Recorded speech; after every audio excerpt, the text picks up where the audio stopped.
Rồi, đây là một cái hiện tượng của cái dòng điện ha. Cái này ở đây có 3 dây, ở đây có 3 dây.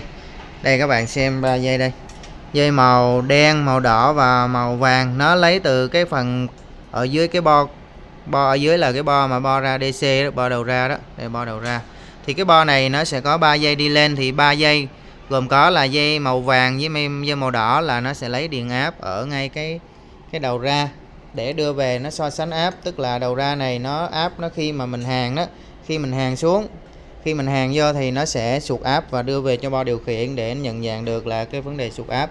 Còn hai cái dây màu đỏ với màu đen thì hai dây này là nó dòng điện nó đi từ dưới đưa lên, dòng điện đi từ dưới đưa lên để nó là kiểm soát dòng. Khi dòng cao quá nó sẽ là hàng dòng lại, còn khi mà hàng á, thì dòng nó thấp á, thì nó sẽ đưa dòng cao lên, tức là nó nằm trong cái phạm vi mà máy của chúng ta hoạt động.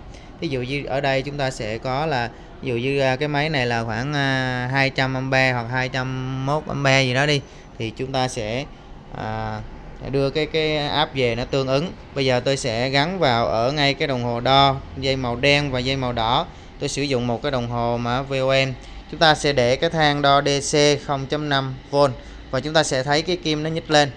Cái trường hợp nếu như mà có kim nhích lên thì dòng nó có đưa về. Nếu như chúng ta thấy mà kim nó không nhích lên thì coi như là trường hợp đó là không có dòng đưa về và nó không kiểm soát được. Nếu dòng đưa về quá cao thì chắc chắn những cái bệnh mà điện áp mà khi hàng chúng ta đo điện áp ra thì đủ, nhưng mà khi hàng á thì nó sẽ yếu, thì cái trường hợp đó là đưa điện áp quá nhiều, cho nên vi điều khiển cái bo điều khiển của nó sẽ xuất ra cái đường kích là hàng lại để mà phù hợp với lại cái mạch so sánh. Như vậy thì các bạn xem ở đây tôi sẽ cho hàng và sau đó chúng ta sẽ nhìn trên cái đồng hồ này sẽ nhìn thấy rồi. Các bạn hàng đây. Rồi xem đồng hồ này, các bạn xem đồng hồ và chúng ta sẽ hàng ha. Đó. Khi chấm hàng thì volt ở đây nó lên. Đấy, nó lên, nhích lên. Và các bạn chú ý lưu lại cái clip này để sau này chúng ta xử lý những cái trường hợp mà máy nó dòng nó quá thấp, tức là lúc mà chúng ta hàng không được á, hàng không được. Nếu như mà chúng ta muốn hàng mạnh thì chúng ta sẽ hạn chế cái áp đầu ra này, áp đầu về này thấp lại thì dòng nó ra nó càng cao. Đấy. Nhưng mà dòng cao thì nó sẽ nằm trong cái dạng cho phép thôi. Nếu chúng ta cho dòng cao quá thì nó sẽ nổ mấy con phét ha. Đó, nổ cái phần inverter ở dưới đây ha. Rồi. Đây nè. Rồi, ở trên này thì nó có mấy cái đường đưa về, nó sẽ vào ở trong cái bo điều khiển này, có những cái điểm mà có mấy cái biến trở xanh xanh đó, chúng ta chỉnh. Khi dòng thấp quá thì các bạn cũng có thể chỉnh cái phần đó cao lên hoặc thấp xuống được ha. Rồi, đấy là một cái trường hợp để chúng ta xác định được là cái áp ra những cái máy hàng mà đem tới đây sửa thì có một số cái á, là nó dòng áp ra thì đủ nhưng mà dòng nó thiếu, tức là nó sẽ hàng không có mạnh. Đây, cũng gặp rất là nhiều cái trường hợp đó, thì chúng ta sẽ biết được cái điểm nào để chúng ta đo. Nếu chúng ta đo tại điểm này mà nó không có lên, nó quá cao thì các bạn sẽ dò ngược về lại để xem cái vấn đề cao là do nguyên nhân từ đâu, thì chúng ta sẽ học trong cái nguyên lý trong nguyên lý với lại là linh kiện thôi ha. Rồi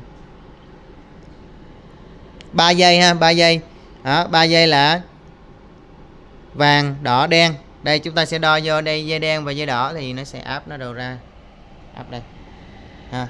Rồi khi hàng là nó sẽ tăng cái volt đây lên, nó sẽ đưa cái về để mà điều khiển đây. Rồi cái bệnh này khá đơn giản thôi ha. Rồi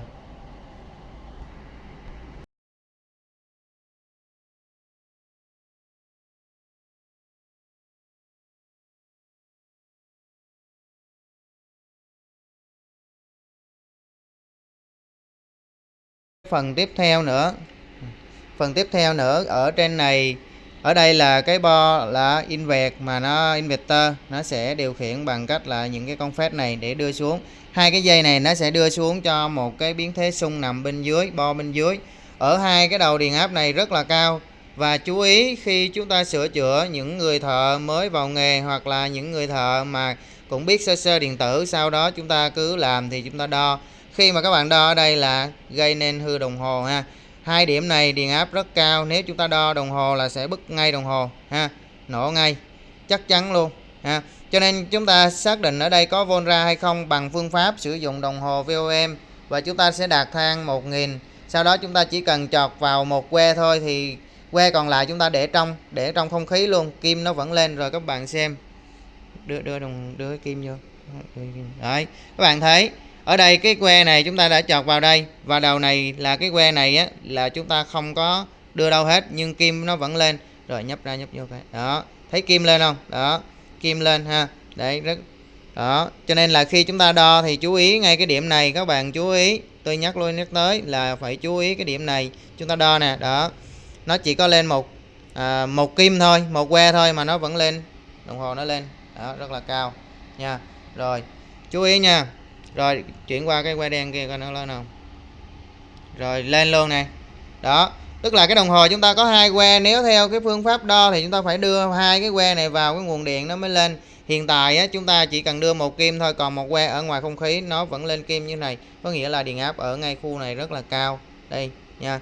Rồi chú ý không được đo hai cái dây này là đưa vô hai cái que đen đỏ là chết liền, nổ đồng hồ nha. Rồi